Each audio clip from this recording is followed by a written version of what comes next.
What's good, YouTube? We are back, and today we're going to be going over the contenders and the pretenders in the NBA. I've collected 4 teams, 2 from each conference, which will likely finish as top 5 teams in their respective conferences, but their chances of making the NBA Finals and actually winning an Larry O'Brien trophy is very different. We're going to go ahead and jump straight into it, and the first one might be a shocker to some of y'all, and this might be a reach to some of y'all, but I don't care. I'm going to say it. I got Philly as contenders out of the Eastern Conference. I don't care what you say. Philly 76ers are contenders. Tyrese Maxey, I don't care what you say. This is not a fraud. This is not a fraud. He's averaging 40. When have you heard those words since James Harden himself? It's not exactly 40. It's 37.5 points, but you get the point, bro. This guy's absolutely been hooping. He looks like an all-NBA first-team player. And the way it's shaping out to be, he is Philly's main guy till further notice. We're going to talk about Joel Embiid later down, but Maxey has been putting on a monster season. He's been hitting threes at an extremely high rate, and the way this backcourt is looking, let me get to the other part of that backcourt. VJ Edgecombe is an absolute stud and literally snatched Cooper Flagg's chain. Like, he took all the hype that was from Cooper Flagg and put that Rookie of the Year conversation and all the eyes and cameras directly on him. After having a record-setting performance in his first game, he's continued to ball out, averaging 22 points, 6 rebounds, 5 assists as a rookie, which is incredible. This lineup and pairing from VJ Edgecombe and Maxey is currently looking like a top 3 backcourt in the NBA. I mean, there's not too many other players that you can say night in and night out. I know it's a small sample size, but night in and night out, these guys are producing, and Philly finds themselves as 4-0. Not just that, but we have to take into consideration the depth that this team truly has. I mean, Kelly Oubre and Quentin Grimes both averaging 18 points. When you can get contributions like that from your role players, shooting the lights out, literally playing perfect basketball, team basketball, you get a winning formula, and you're seeing that unfold right now. Kelly Oubre is having a great season. It's gotten so good. This team has gotten so good that Embiid doesn't even need to play 100%. And I know he isn't 100%. I know Embiid is pretty much cooked. He has the knees of Kamaru Usman at this point, bro. But here's the thing about Joel Embiid. He still can put up MVP caliber numbers when fully healthy. Now, if he ever gets back to that point, we'll see. But if there ever has been a likelihood of him able to completely rehab, it's now. I mean, they're not even playing Joel Embiid in the ending of games at this point, because even when they're close games, it's okay, bro. Just rehab. We're going to have Bona come in and run as a defensive big in the clutch, and you can just kind of put your production up, run limited minutes, and let the rest of the guys work. You don't have to work that hard, and we can still win. Take your time, recover, and if Embiid is able to improve his health by the time the postseason comes, and maybe just in once in a blue moon occasion, remain healthy in the playoffs, oh my God, it is scary hours out east. And guess what? It gets even scarier. Jared McCain has not even played yet. That could be such a nasty 6-man and potentially even a starting wing player with Maxey, VJ, Jared. Just imagine that. That could be so much fun to watch, bro. Jared McCain was an absolute baller until he tore his ACL, but he is scheduled to come back. He has, I believe, a thumb injury at the moment, but he'll be back very soon. And when he does, I expect this team to take an even bigger leap than it already has. And did I mention a very notorious player is also on this team? Many people forget, but Paul George has yet to come back and play. I expect a massive improvement from Paul George, and I do expect him to bounce back to some extent. Last season, that just was not Paul George-esque. We've never seen him play like that, play that poorly. Even if he is just slightly better than he was last season, that will still improve this team so much, because even if he is just a fraction of himself, just turns into a 3-and-D guy, the quality of those minutes will be absolutely huge for the Philadelphia 76ers. And I truly think that they are contenders, bro. Like, they are contenders because they're good right now and they can get even better. It's scary hours out east if you have to run against Philly. Now we're going to go over the first pretender, and this one is out west, and I'm going to be talking about the 4-1 Golden State Warriors. I know, shocker, right? Shocker. A lot of people, they're very high on this team. I mean, when you look at the projections and the rankings for the Western Conference, the Golden State Warriors are labeled as a top 3 team in pretty much most blogs and articles. They're currently listed as a 3rd seed, but my biggest concern is the age of this team. Yes, Jimmy has been absolutely crushing it. And typically, we know Jimmy to not really go too crazy when it comes to the regular season, and he really picks up during, the postseason. That's when he actually tries. But he's trying so far, but I still am just very skeptical about this team. He's averaging 21, 4, and 5 on an insane 57% from the field. And Curry is having his best statistical season since 2023. But my concern is how long can they actually keep this up? Defense has been a major concern for them. They've still been winning these games because they've been shooting the lights out. But what happens when they don't shoot the lights out? I mean, Jimmy Butler for his career has never really been an elite level 3-point shooter. So this is kind of an anomaly compared to the other stages of his career that we have seen. And I'm a big Butler guy, but I mean, come on, 57% is absolutely insane.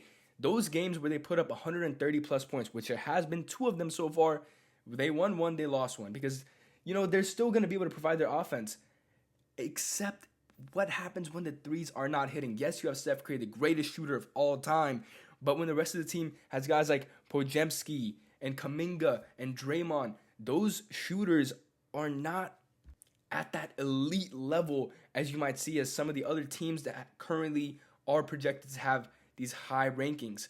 I just am not too fond on the Golden State Warriors. And what makes it an even bigger concern for me is when you look at teams like the Oklahoma City Thunder, who have these fresh legs, who have these players that can shoot the lights out consistently. I mean, dude, they don't even have Jalen Williams back.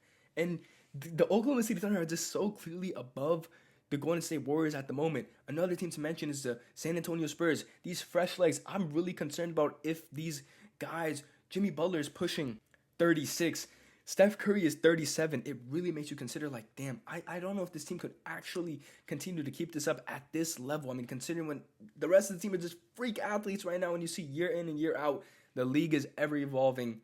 I don't know. This might be the end of the road for the dynasty that once was the Golden State Warriors.